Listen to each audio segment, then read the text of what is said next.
Hello, readers of Every Word, and welcome to Every Word 365. I'm your host, Christina Madsen. Today we're reading 2 Kings 18 through 21. If you're looking for some help in your prayer life, why not spend some time studying an Old Testament character whose every recorded prayer was answered? Hezekiah was a man of faith and a man of prayer. His first reaction when confronted with a problem was to bring it before the Lord. My added part here, do you do that? This is from today's My Daily Walk in our Bibles. And when he prayed, things happened. Prayer is not a magic formula, but verbal communication with the sovereign God of creation. Examine your own prayer habits. Are they built on a personal relationship with God? Are you strengthening your prayer life with daily exercise? Are you more comfortable talking to God today than you were a year ago? Try this. Every time you get into or out of your car, spend a few seconds in prayer. You'll find it habit forming. Again, that's from today's My Daily Walk. I shared this with my children when they were pretty young, and we have tried to do that, whether maybe it's when you eat or when you get in and out of a car, something that you do more than once a day so that you are always reminded to talk to God and keep that relation strong.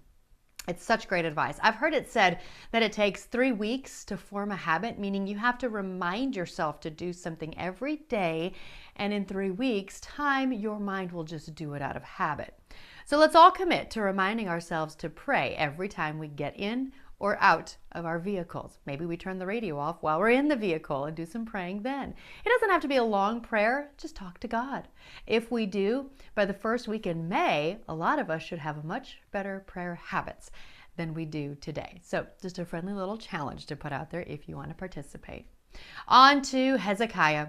Hezekiah trusted in the Lord, the God of Israel. There was no one like him among all the kings of Judah, either before or after his time. He remained faithful to the Lord in everything, and he carefully obeyed all the commands the Lord had given Moses. So the Lord was with him, and Hezekiah was successful in everything he did. He revolted against the king of Assyria and refused to pay him tribute. That's 2 Kings 18, 5 through 7. So, of course, I'm including a link from Got Questions on more on the life of Hezekiah and what we can learn from it.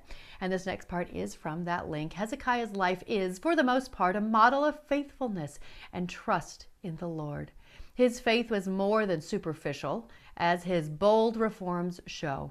Hezekiah's trust in the Lord was rewarded with answered prayer, successful endeavors, and miraculous victory over his enemies.